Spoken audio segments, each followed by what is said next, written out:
sidang serta seluruh delegasi yang hadir. Norway menyadari bahwa perubahan iklim saat ini menjadi ancaman serius bagi stabilitas global. Kenaikan permukaan laut yang dalam 3 tahun terakhir periode 2022 sampai 2024 meningkat sekitar 1,3 hingga 1,8 cm secara global telah mempercepat risiko tenggelamnya wilayah pesisir, terutama bagi negara-negara kepulauan dan kawasan pantai rendah.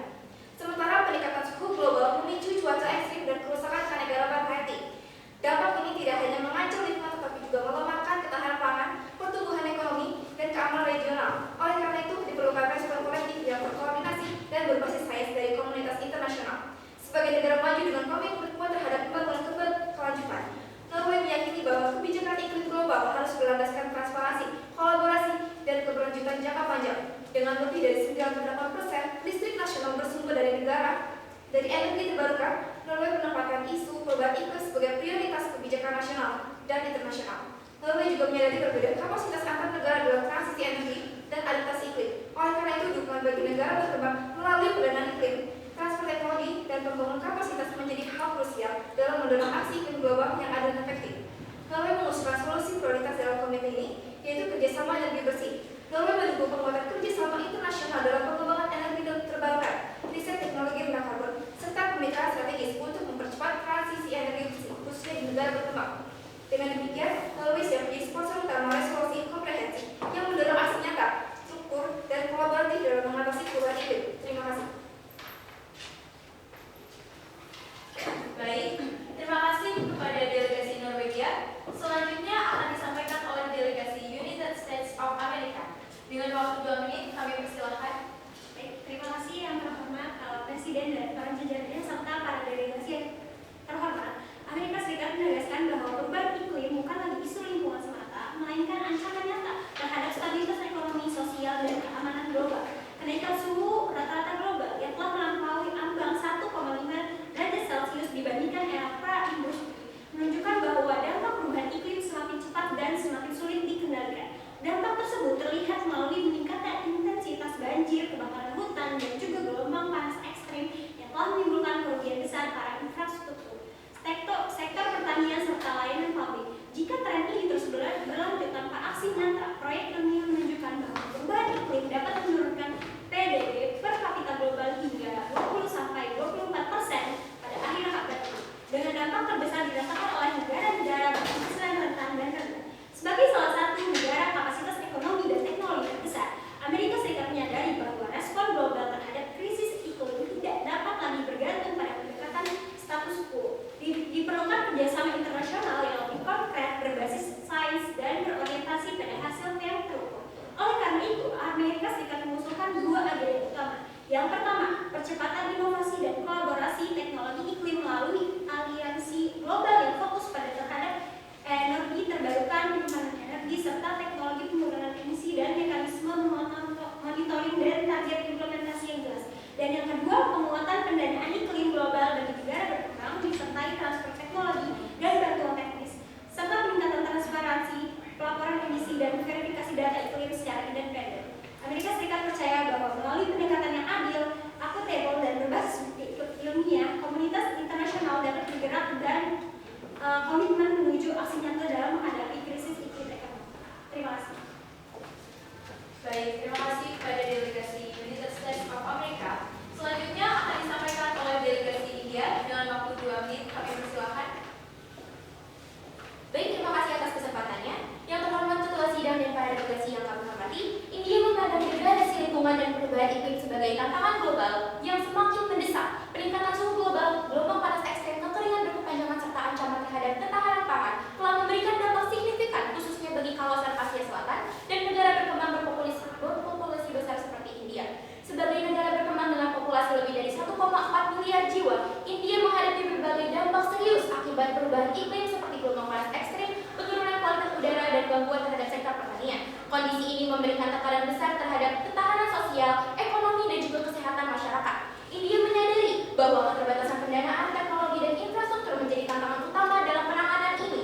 Maka, India berkomitmen untuk menyeimbangkan upaya mitigasi dan adaptasi perubahan iklim dengan kebutuhan pembangunan nasional yang tercermin dari pelaksanaan National Action Plan on Climate Change serta pengembangan energi terbarukan dengan capaian lebih dari 170 dan 500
sebagai negara yang telah menjalankan transisi energi melalui kebijakan energi UMD, Jerman membuktikan bahwa pertumbuhan ekonomi dapat berjalan seiring dengan penurunan emisi dan perlindungan lingkungan.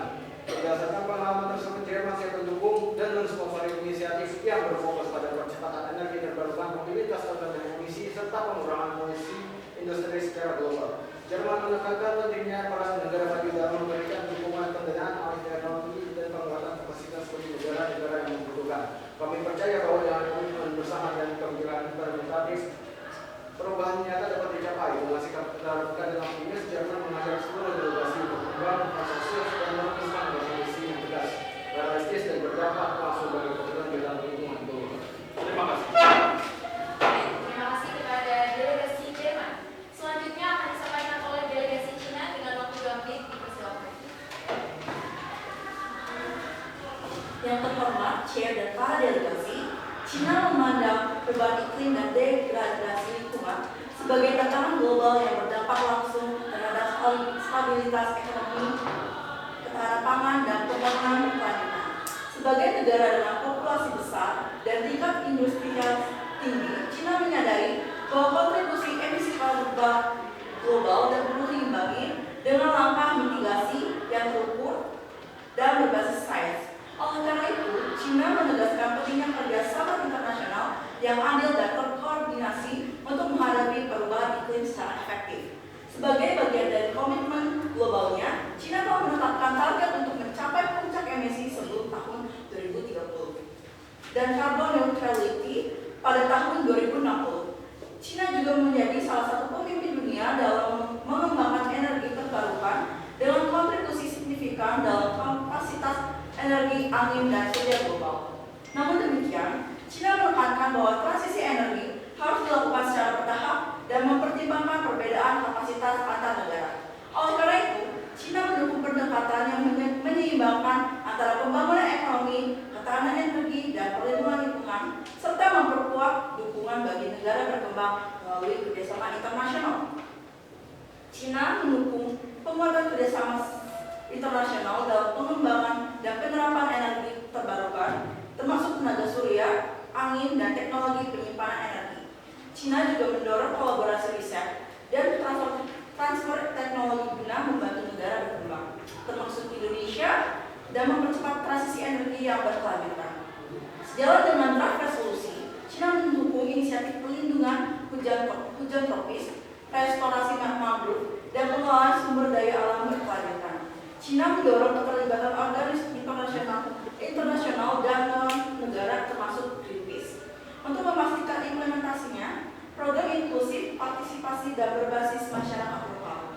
Cina mendorong pengurangan emisi sektor industri secara bertahap melalui peningkatan efisiensi energi, penerapan teknologi manufaktur bersih, serta penguatan sistem pelaporan emisi yang transparan dan dapat Terima kasih kepada delegasi Cina. Untuk selanjutnya akan disampaikan oleh delegasi Jepang dengan waktu 2 menit. Dipersilakan. Baik, yang terhormat Ketua Sidang serta para delegasi yang kami hormati. Jepang menyoroti meningkatnya resiko bencana alam di kawasan Asia Pasifik sebagai dampak langsung dari perubahan iklim. Kawasan ini menyumbang lebih dari 50% bencana terkait iklim global, termasuk banjir, topan, dan gelombang panas. Jepang sendiri mengalami kerugian akibat bencana alam sebesar lebih dari 20 miliar US dollar per tahun.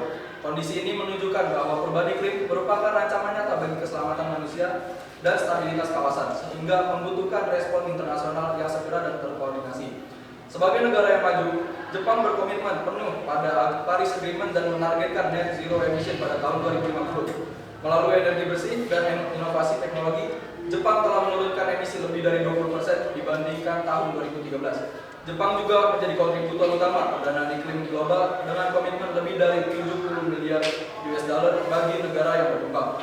Jepang meyakini bahwa perlindungan lingkungan dan ketahanan iklim merupakan dasar bagi stabilitas ekonomi dan pembangunan berkelanjutan.